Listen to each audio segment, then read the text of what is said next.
Two wildfires are heading toward a village in southern New Mexico and forcing people to leave their homes.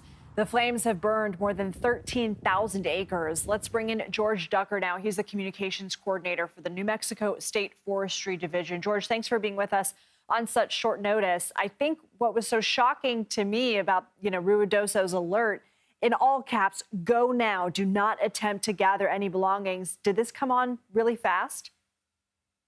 Yes, the fire did come on very fast. It started around 9 in the morning, and began to move and moved through the afternoon and moved very quickly. What can you tell us about evacuations? How many people are displaced from their homes and where are they staying? The village of Ruidoso has a population of around 8,000 people, so that number is where we're starting to count our evacuations. We have had, due to cell service being interrupted, we are still gathering those numbers.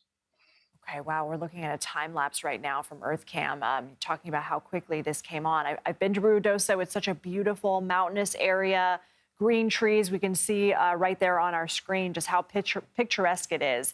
What are the conditions that are, fueling this fire, and how has progress been? The conditions are conditions that are pretty usual for New Mexico and for much of the Southwest, which is that it's hot and it's dry. And there's a lot of fuel, which means that there's a lot of trees, there's a lot of vegetation. And when you have hot and dry conditions and a good amount of fuel, that is a recipe for, it can be a recipe for fast moving fire.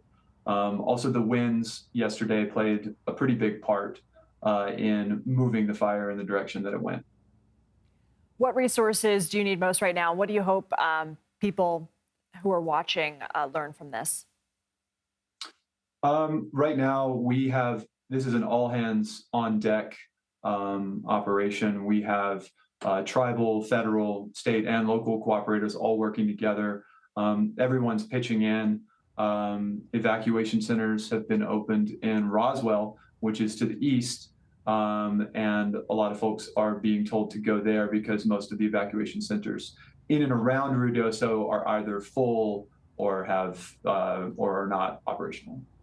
I hate to ask this question. I know that number one, the number one priority for all wildfire fighting and prevention is human lives over structures. But do you get a sense that once this clears, once there is a handle on it, that there potentially will be buildings or even homes lost?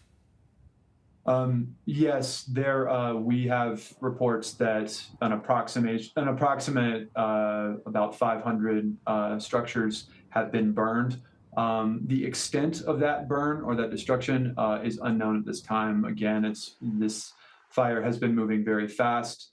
It moved yesterday and it moved during the night. And as the winds are picking up today, it is continuing to move.